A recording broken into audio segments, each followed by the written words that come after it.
Sail, Windsor. Windsor Ferry. Uwi na kami guys. Tapos na. Tipari. Pari yan no? Tipari Pakaaro o P21. Pitoni yan pero P21. P1. Pito. Tapos 1. Pitoni.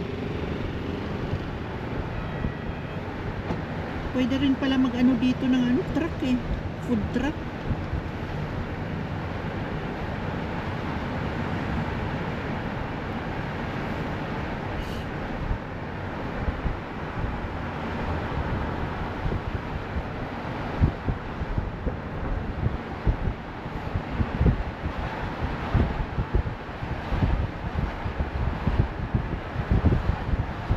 Ito guys, boating club. Itong building na yun. Boating club. Ngayon eh, nandiyan nakaano.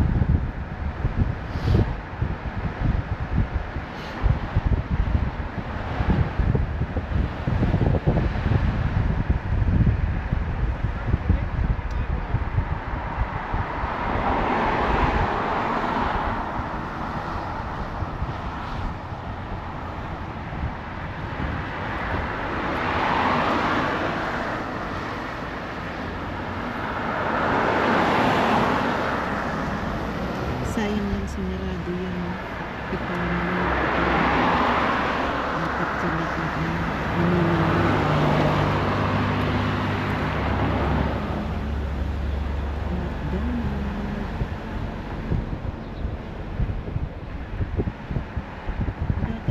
Bunnings yan, sinarado ito no? Bunnings to sinarado naman.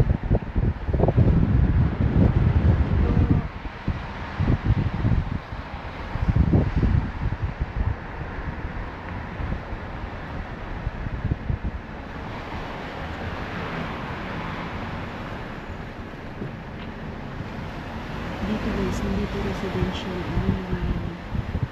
shop to yung ibang factory, yung ibang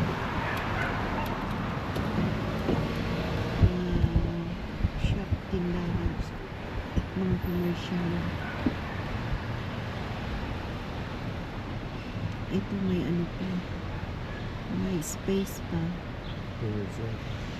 Ha?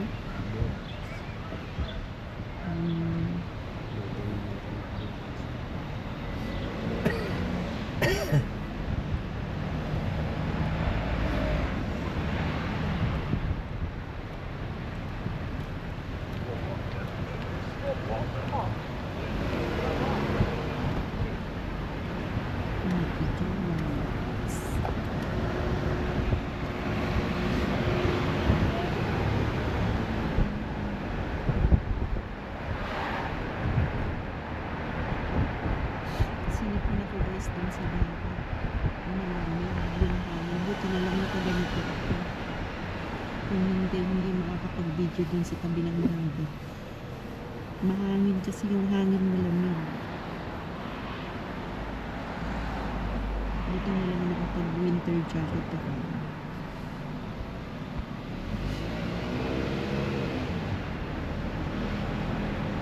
Kung hindi walang ganap na video na mabubuo. Hindi makakagawa ng content ang lola niya. Karamihan dito mga mga auto parts, mga shop. Itong Robo Rentals nito, mga kung gusto mong umupa ng ng mga van dito.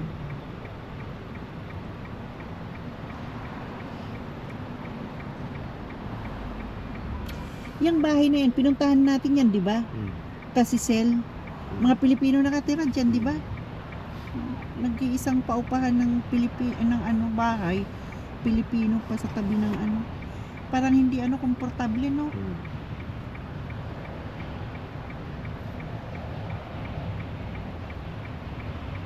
Itong company yata yan. Company house. Lahat ng nakatira dyan guys, puro Pinoy na siguro yung company nila yan ang inupahan. Pero maingay siguro dyan paggabi. Tutulog ka na, maririnig mo yung mga nadaan. Sabagay paggabi naman wala nang sasakyan na marami.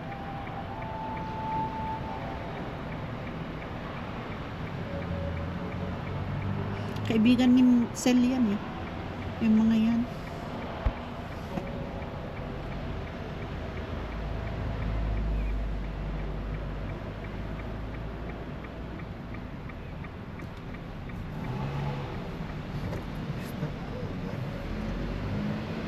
Ang bilis naman. Tatlong quote sila. Doon lugod sa kuwa. Sa Wellington. Ang tagal nung ano doon, stoplight ano. 3 minutes yata yun. 2 minutes, 3 minutes.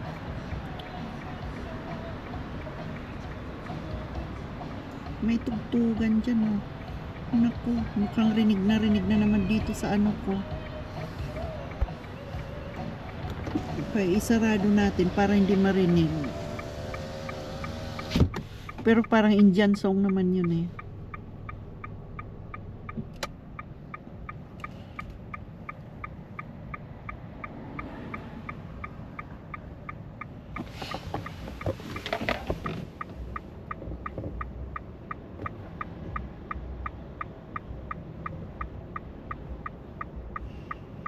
Pag driving, dapat dito to nakalagay.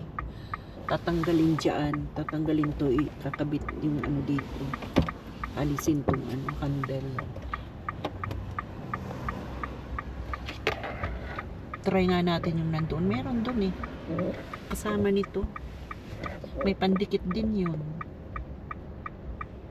Ang hirap ng hindi marunong guys sa mga gadget na ganito.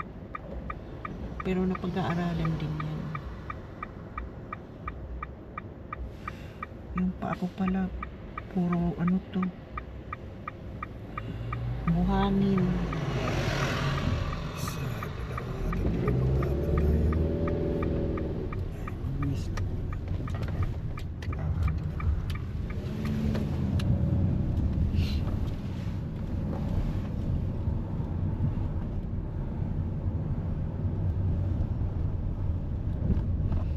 Medyo nagutom ako ah.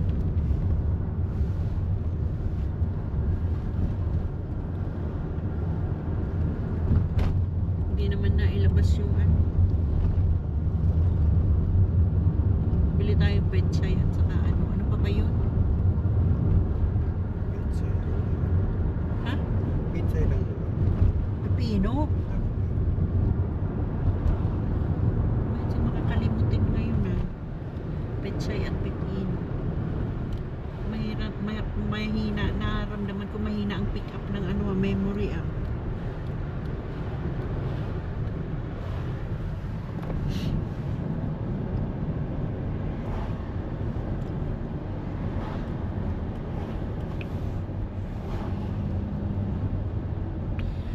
We have a memory gap. I have pala, hindi we. I have memory gap. Ganyan siguro guys ang tumatanda na. Ilang buwan na lang, 59 na. 2 years na lang, 16 na. Parang kailan lang, no?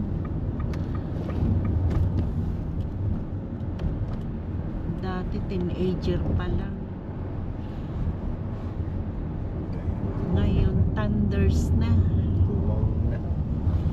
Tiguwang na thunders.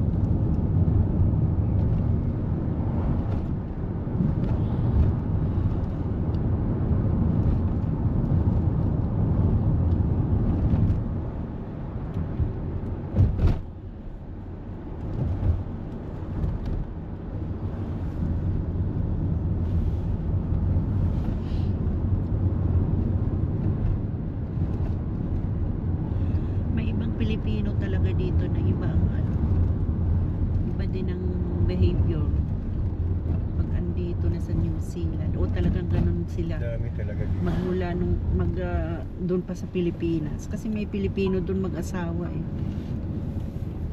Mayayaman siguro. Binati ko. Eh ako kasi palabati ako pag Pinoy. Yung bang nakakatuwa ba na makikita mo yung ano, yung kababayan mo. Nang matutuwa ka. Kaya lang yung iba talaga pag binati mo, parang titingnan ka pa ano, from head to foot. Parang nakaka-insulto. Daming ganyan dito. Which is I don't care. Bakit sino ba sila? Hindi ko naman sila kilala eh. Kaya lang. Pag nakakita ng kababayan, dapat approach ng maganda. Kasi magkababayan kayo eh. Kaya lang, kanina, yung babae, yung asawang babae, kasi mag-asawa sila nandun din. Iba yung ano tingin, from head to foot. Tapos parang, siguro nakita ganito lang ang suot ko kasi nakakasuot siya ng ano, medyo formal na suot. Ay nasa beach ka lang naman eh. Kasi alam, sinabi na ano ko, nagkikwentuhan, pumunta lang sila dun para ano, para magpahangin kasi may sakit. Kasi nagkasakit siya, gusto niyang makalanghap ng sariwang hangin. Pero ganun ang suot niya. Sanay.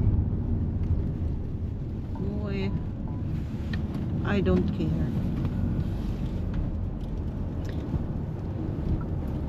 Nakakalungkot lang yung mga ganyan na ano, nakapwa mo Pilipino, sila pa yung ano. Ewan ko ba, kahit saan dali ng Pilipino.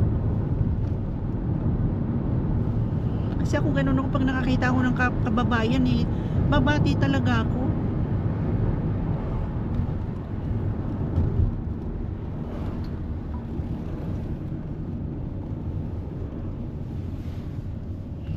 Sa parliament nga, pag may mga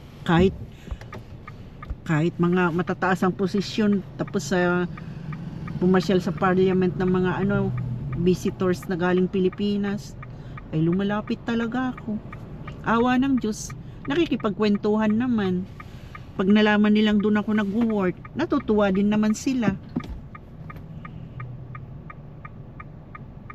Kagaya kay Pia Cayetano noon, nilapitan ko sa kasama ni Ambassador, yung ambassador na babae dito, si ano, Kira.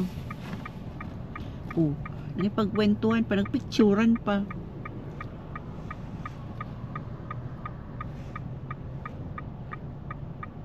Pero kanina nabuisit ako dun sa ano, mag-asawa. Siguro yayamanin.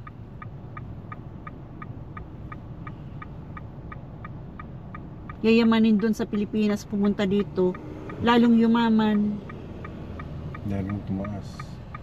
Kaya lalong umano yung behavior.